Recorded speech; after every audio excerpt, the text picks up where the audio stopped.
Hello, ladies and gentlemen. Welcome to another episode of Raw Politics. In case you haven't heard, George Natembeya has announced that he will not vie for president. Personally, I'm not shocked in any way because I expected him to make this announcement long time ago. In my opinion, it is long overdue. And why do I say so? Ladies and gentlemen, I already did a video about why Natembeya was threatening to vie. And when I use the word threatening here, I'm using it deliberately. There are those candidates who have perfected the art of aiming higher so that you can score lower. And this is what I mean by that. Let's say you want to be the senator of Nairobi, for instance. Then you threaten that you are going for presidency. And so you get some support. And there are people who are seriously going for the presidency. So they will come to you. Somehow, if you insist, they'll come to you and say, you can go for Senate. And then you come for presidency later. We may endorse you later. And while thinking that they are demoting you, that is what you actually wanted. So you may be interested in an MCA seat, but you threaten to go for MP seat. Then the people who are serious with that seat come to you and tell you, go for MCA seat. We will ensure you don't have competition down there. And it has worked for some politicians so well.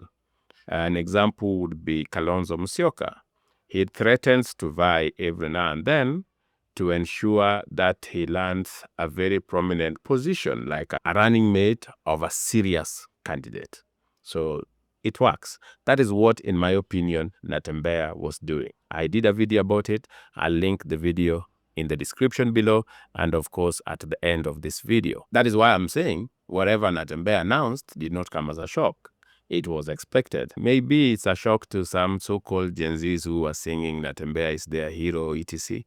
Or maybe to some members of the United Opposition who thought that Natembeya would play a significant role at the national politics, maybe be promised a certain post, etc. Natembeya is keen on retaining his gubernatorial seat. So while I had shared with you why he was threatening to vie, because there are things that he wanted to do, what this blackmail was all about, I want to share with you in this video why he has made the announcement that he's not vying.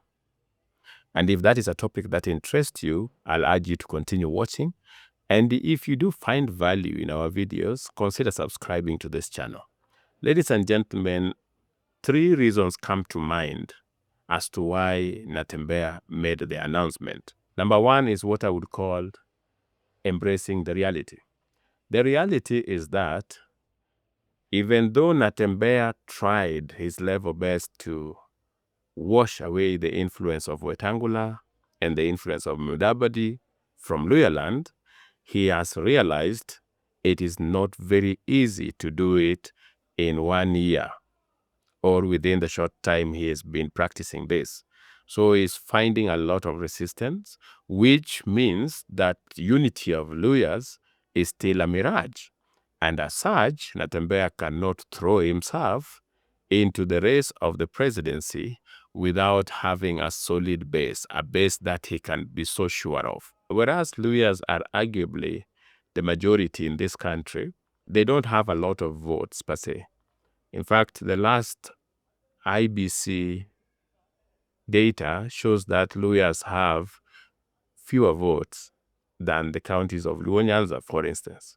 They have fewer votes. Now imagine if those fewer votes are divided, they are not united. So it doesn't give you the confidence to vie. So I think the one reason why Natembeya announced that he is no longer vying is that he's accepting the reality that it was impossible for him to unite the Luyas and bring them behind him as a base so that he could use them maybe for purposes of bargain. Because even in their own party of DAP, they are extremely divided. That is the realistic reason. In my opinion, he embraced reality and said, based on what I'm seeing, I cannot vie, even if he was genuinely trying to vie.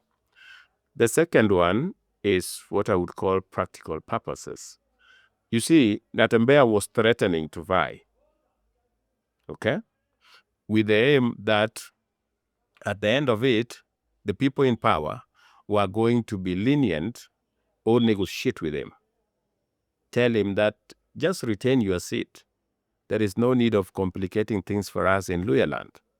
But then it appears nobody has bothered or gone to him. Even though Malala claims that Natembeya is under Ruto's payroll, things like that, I don't think so. Because working with Natembeya, who is doing virtually everything to undermine Mudavadi and Wetangula, is not in Ruto's best interest.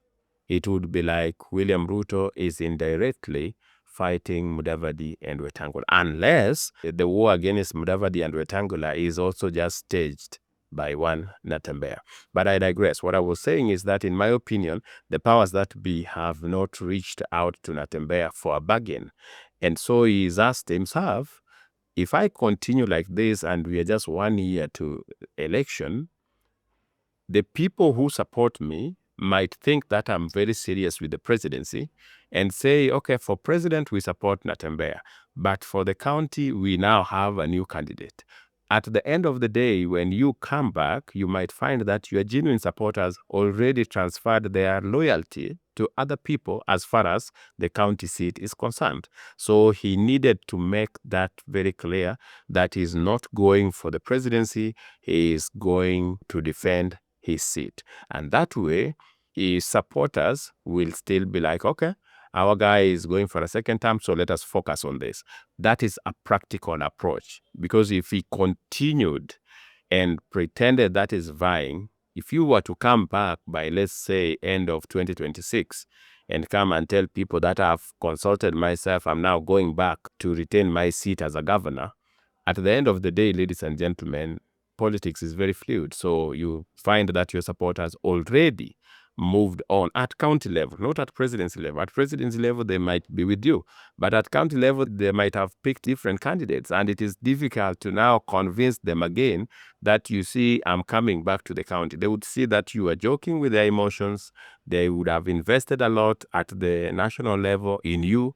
And then you come and tell them now you're coming back to the county. So Natembeya, in my opinion, looked at things practically and decided he needed to make that categorically clear to his supporters. The third reason Natembeya is making the announcement that he's not vying for president, in my opinion, would have everything to do with the wrangles within DAP and, of course, the United Opposition, so-called. And this is what I mean. In DAP, Natembeya is wrestling the party from Eugene. But Rigathi Gachagua, who leads this United Opposition, is not very comfortable with Natembeya because, like I told you, Rigathi Gachagua doesn't believe in strong leaders. He's kind of a small dictator, so he would not need leaders who can tell him off. He wants people who depend entirely on him. Eugene does not have that charisma to immobilize people, so Natembeya can. And because Natembeya can, he can confront anyone.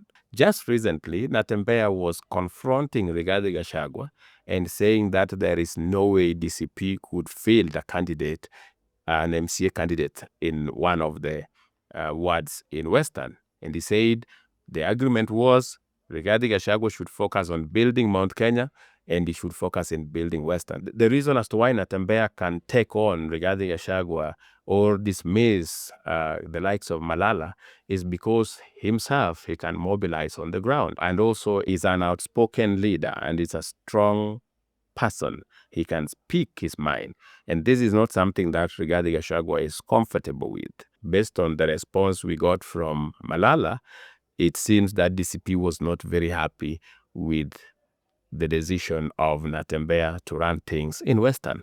And so perhaps he sat down with himself and he saw that this is a waste of time. These people don't have faith in me, or these people would want to control me, and I might have to fight back. And for what? So let me just announce that I'm not at the national, I'm at the county. I think, ladies and gentlemen, those are the three reasons, if you asked me, why Natembeya announced that he will not vie. Ladies and gentlemen, that is what I wanted to share with you. If you found value in this video, let me know in the comment section. Don't forget to subscribe. Don't forget to share the video with your friends. Otherwise, if you want to know why I believe Natembeya was just threatening to vie for president, Watch this video.